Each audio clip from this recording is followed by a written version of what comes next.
Well, if we weren't, could I do this? Yeah, I guess I definitely could do that.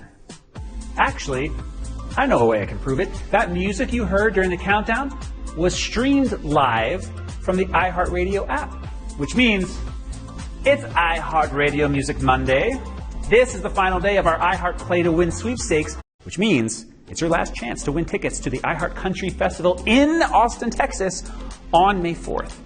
Maybe you've already got your spot in the drawing. If so, make sure your email and name are correct in your player profile because iHeartRadio will be reaching out to the winner in the next couple of days.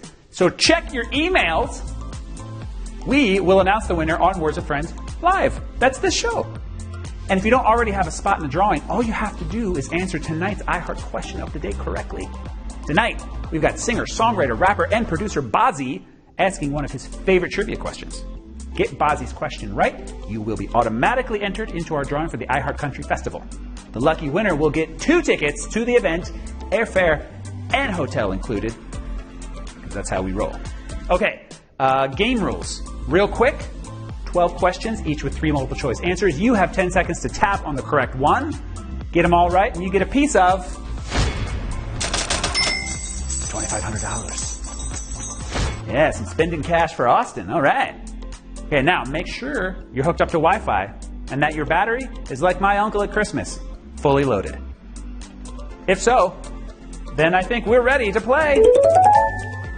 We're starting with our music-related Words with Friends word of the day.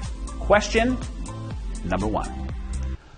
On what instrument would you find a diapason? A goat, a shoe, or a pipe organ? Diapason has the prefix dia, used in compound words, meaning passing through, like dialysis, diameter, but it looks like how a southern gentleman would approach a poopy diaper. Hoo-wee! Oh, why, do you have a full diaper, son? Because your diaper looks like my uncle at Christmas. Fully loaded. It's a callback in a different accent. Correct answer, pipe organ. Not familiar with pipe organ engineering? It's okay. If you got it wrong, keep playing in spectator mode, collect points to get mystery boxes. And remember, you can still answer the iHeart question in spectator mode to get entered in the drawing for those concert tickets. Question 2. How many singers are in a barbershop quartet? 4. Depends on the number of employees. Or 5. Barber comes from the Latin word barba, means beard. During the Middle Ages, barbers didn't just cut hair, they also dressed wounds and performed surgical operations. Hey, Julius, just a little fade on the sides, and oh yeah, I got stabbed. Maybe patch that up too? Thanks a bunch, Jules. But hair first. Correct answer is 4. As quart has Latin roots meaning 4. But I don't really get this. If there's 4 of them, why don't they just call it a barbershop gallon?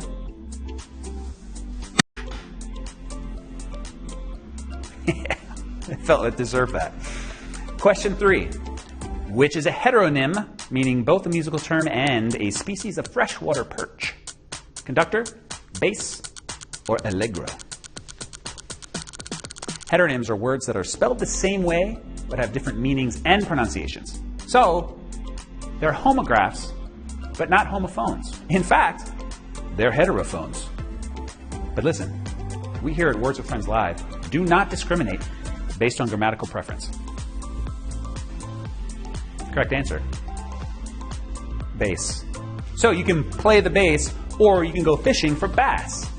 And if you catch that one with the big mouth that's been talking all that smack, then you have my permission to slap a da bass. And then throw them back, I think is the protocol, after you slap a bass. Question 4. Which of these bands is most notable for performing musical comedy? Flight of the Conchords, Bare Naked Ladies of Montreal. Some say the father of musical comedy was George M. Cohan, who wrote shows like Little Johnny Jones at the turn of the century. Comedy and music go together, like Rama Lama Lama Kadinga Kadinga Dong. I think Grease considered a musical comedy, yeah? I hope so, because Otherwise, you'd have to consider it a celebration of toxic masculinity. Tell me more, tell me more. You know, you've seen it. Correct answer. Flight of the Conchords, one of my personal favorites. The New Zealand duo, they're known for their TV show and their quirky songs, including Hip Hopopotamus versus the Rhinoceros. That's a top shelf heteronym. I'm the Hip Hopopotamus, my rhymes are bottomless. It's good, right? Question 5. What is the origin of the singing term Liederkranz? German, Finnish, or Russian? Now, this is Liederkranz, the music term, and not Liederkranz, the type of cheese, which is an American recreation of Limburger cheese made using a different bacteria. Nor should Liederkranz be confused with Lenny Kravitz, which is a type of cheese you get when you put bacteria on a plate with sunglasses and some chest hair.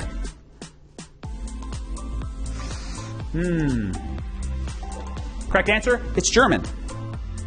Lieder is German for song, and Kranz means wreath. So it's a wreath of songs. Like the Star Trek Christmas special, Wreath of Khan, when Captain Kirk finds an evil wreath on his door and screams, Kranz! It's good, I love that. Every year I watch it. Now, it's time for our iHeartRadio Music Monday question. Remember, answer this correctly, because it's your last night to get in the drawing to win the tickets to that country festival from iHeart. Even if you don't win that contest, get this right, you win an extra life. So, you know, it's pretty good. Now, without further ado, this artist is a 2019 Billboard Music Award nominee for Top New Artist. Here is singer-songwriter, rapper, and producer Bazzi with question number 6. What is good, everybody? It's Bazzi here with today's iHeartRadio question. As a child, I learned how to play the Arabic oud, and the oud is A 6-string violin, B, a short-necked string instrument, 3, a fancy name for a flute. Arabic. That's right. And its different dialects are spoken by over 400 million people. It's the 5th most spoken language in the world behind Chinese, Spanish, English, and Hindi. To say hello in Arabic, you'd say Assalamu alaikum, which means peace be upon you. And if you say Ya Raju alud ajamil, that's hey man, nice oud. Correct answer is it's a short-necked string instrument. So thank you, Bazzi. I did not know that the oud is a member of the lute family. But I do know that if you answered that correctly, then you might be headed to iHeart Country Festival in Austin. Hey, can you email Words with Friends and tell them you think it's very important that they send me to the festival too? Thank you. Question 7. What genre of music were Dizzy Gillespie, Thelonious Monk, and Lester Young known for? Doo-wop, rockabilly, or jazz? Key part of being a musician is having a cool name. Slash from Guns N' Roses, blues great Lead Belly, Biggie Smalls, aka Notorious B.I.G., 2 cool nicknames, and let's not forget Michael the Magic Mullet Bolton. Tell me, how am I supposed to live without you? And then the double flip. Just what a beautiful man. Correct answer, jazz. Now, if you guess doo-wop, you probably mix it up with mbop, because, you know, when you're talking music legends, it's hard not to think of Hanson. Hard not to think of Hanson anyway. I'm doing it right now. Bop. Question 8. What does the first I in MIDI stand for? Integrated, instrument, or internal? It's software used in modern song recording, but I still remember my old Casio keyboard. Sure, I never learned how to play the notes or read music, but I sure as heck knew how to push the button that would hit you with a sick bossa nova loop. Feel that? How can you not? Correct answer, instrument. MIDI stands for Musical Instrument Digital Interface, used for recording music on synthesizers connected to a computer. If you want to see a man and a synthesizer make sweet love to each other, then you need to get yourself to the Magic Mullet. That is, if you can survive this brutal question. Tell me, how did I get out on question 9? 8. Was that 8? That was 8. Sorry, guys. Moving on to question number 9. Which song is most associated with Ariana Grande? Hey, hey, hey, Formation, or God is a Woman? This is why I love this show. Because I'll admit, I didn't know this song, but because we're talking about it, I researched it. I watched the video, and it was very sexy, very stylish. And then halfway through, the music stops, and an obviously fake prairie dog pops up out of his hole, looks at you, and does this. Why? I don't know, but my life is better for having seen it. And it happened in the video for God is a Woman. Correct answer. It's from her 4th studio album, Sweetener. But I thought we already established that God is a woman, and her name is Alanis Morissette. I mean, aren't we better off when a woman's telling Matt Damon and Ben Affleck what to do? I think we are. Question number 10. During which decade did Elvis Presley first reach number 1 on Billboard's pop album chart? 1970s, 1960s, or 1950s? The King of Rock and Roll. Pretty good nickname. Well deserved, too. Elvis had 18 number 1 songs on the Billboard charts, and his 80 top 40 hits, most ever. Imagine being so famous that 40 years after your death, people still travel to Las Vegas to get married by someone dressed like you. Oh, now tell me, y'all love each other? Can I have the rings? Oh, yeah. Something like that. Correct answer is 1950s. Heartbreak Hotel topped the charts in 1956, as did Hound Dog later that same year. And speaking of dogs, make sure you guys rack up points on the Pet Owners Weekly Challenge in the main game. I don't think Billboard is tracking your score, but you know what? We sure are. Question number 11, second to last. Who co-wrote and sang the TV show Cheers theme song, Where Everybody Knows Your Name? Johnny Mandy, Gary Portnoy, or Danny Elfman? Speaking of the Cheers theme song, John Mahoney, the actor who played Frasier's dad on the Cheers spinoff Frasier, also appeared on the last season of Cheers as a fast-talking con man who Kirstie Alley paid to write a jingle, or theme song, for Cheers the Bar. And if that doesn't blow your mind, then go watch that Ariana Grande video with the prairie dog. Because that'll do it.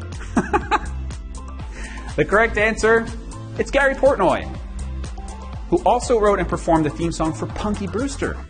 You remember that one. Punky. No, nobody does. But I hope you remember to set your money switch to yes, please. Because this is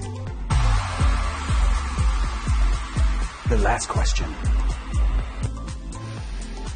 Question 12. Which of the following is a wind instrument?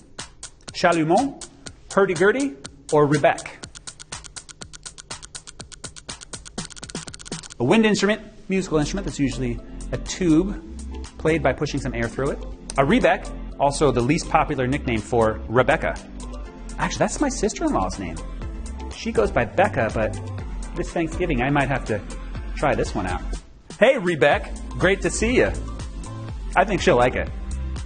Correct answer, chalumeau. That's a Renaissance-era folk instrument that precedes the clarinet. Also a small kitchen torch that's used in cooking. So make sure you don't mix those up.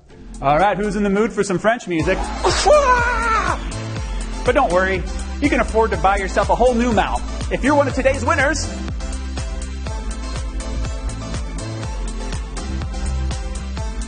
Over 650 winners. Senior Chupon, I like that one. Young Trivia, okay. Guys, congrats to today's winners. And for those who won entry to the iHeart Country Festival sweepstakes, keep an eye on your email, okay? Man, I guess it means I'm going to have to take the shirt off soon. And it still smells like a man. You know, I had a lot of fun hanging out with you today. I don't know if you felt the same way. You did? Great. You want to hang out again sometime? How about tomorrow? Same time? Great. I'll bring the $2,500 jackpot. Until then, I'm your host, Derek Menn. This has been Words with Friends Live. Word up and word out.